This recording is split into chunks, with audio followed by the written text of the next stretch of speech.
Hi, I'm Darren of Renaissance Universal Fabrication, and this is the AATREC FM204 camper.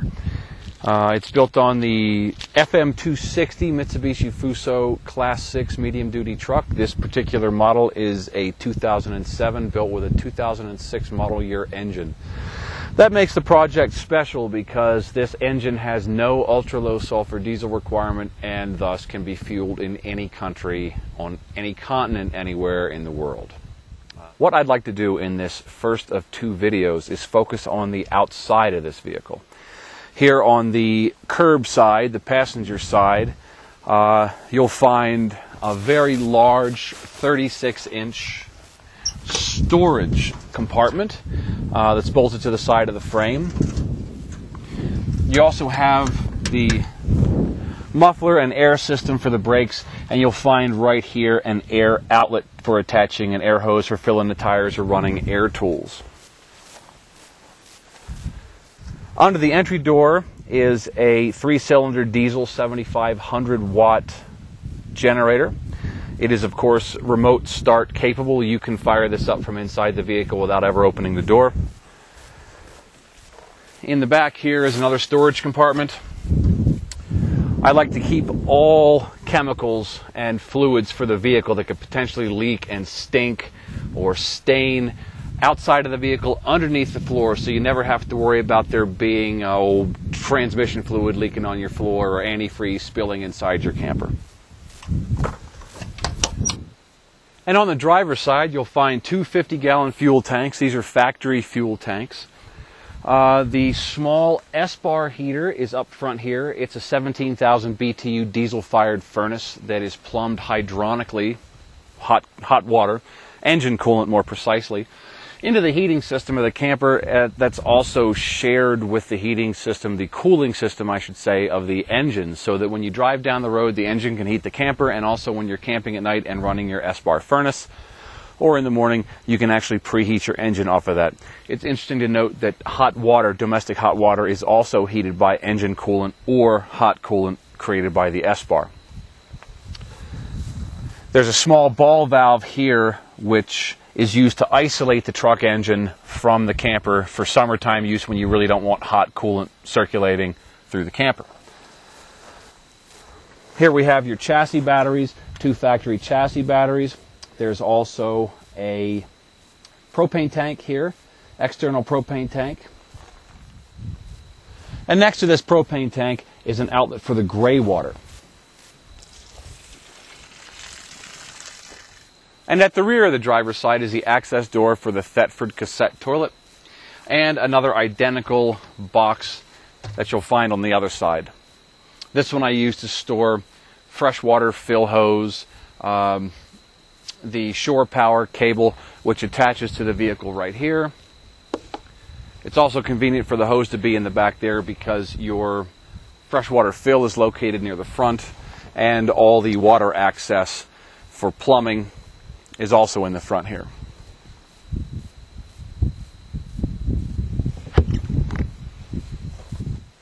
On the rear of the vehicle at the top, we have a backup camera. And this is the dual spare tire carrier. This is electrically winch lifted. Here's the winch. There are three systems which hold these tires up. The first, of course, is the winch, which does the heavy lifting for you. The control for the winch is located in this passenger side storage box, lockable, so that nobody can fiddle with that while you're parked.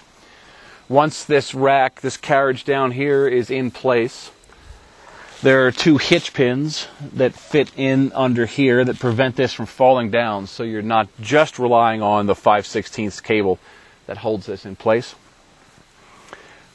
And the third thing that holds these up are these straps. These straps are not necessary, but they're just added assurance that nothing's going to happen. If somebody came along and cut these straps, there's nothing they can do to steal the tire unless they have a hacksaw and a lot of time, or a plasma torch, or the old fire wrench, because this carriage drops. These top brackets do not. These top brackets are fixed to the spare tire carrier. So once this is lifted up into place and the locking hitch pins are installed in the mechanism, there's no way to take these tires out. There's no way to roll them out. There's no way to pull them out. You'd have to ruin the tire or ruin the carrier. And if anybody wants to steal it that bad, there's no way you can stop them from stealing anything. Also on the back of this camper, you'll find the 3 200 amp hour absorbed glass mat batteries. They're a deep cycle battery that's exceedingly resistant to shock and vibration and spill free. To access them, you physically have to take 8 bolts out of this back panel, swing it out on a hinge, and then you have access to your 3 batteries there. It's not very easy to steal them. There's a trailer hitch on the back of this, a 7-way RV style trailer hitch, and you also find some receiver ports if you want to put a receiver in this at a later date and tow a boat or another trailer or something. On the cab, you'll find a windshield and roof protector system. Mounted to that are 2 sets of halo lights. These center lights are switched together. The outside lights are switched together. These are your cornering lights. These are your driving lights. Both sets, cornering and driving, can be turned on manually or switched to turn on with your high beams automatically. You also have hella fog lights down here that I've added, manually switched of course.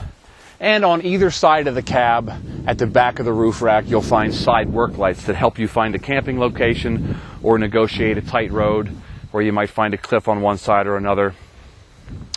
And also at the front, there's a little hood that Mitsubishi built into this truck.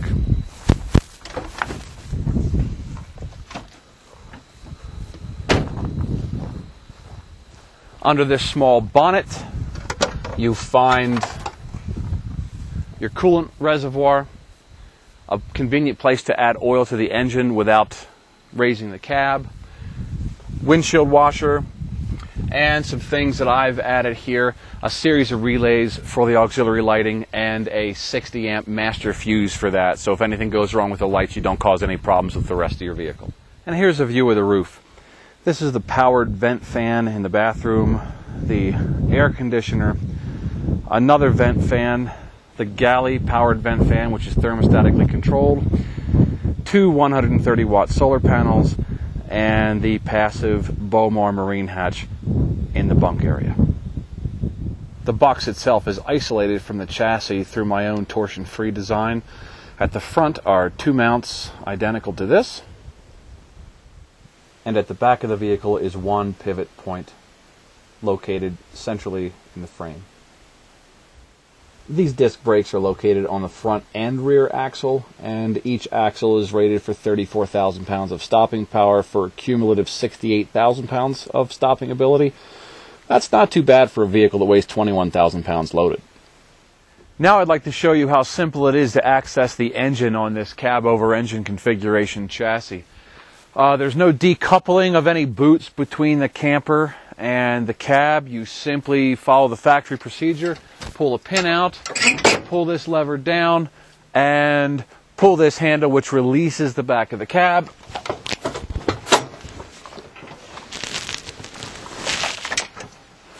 And up you go. I've got some fairly heavy amateur radio gear in there that comes out, so it's actually easier to lift than that. And there you have it.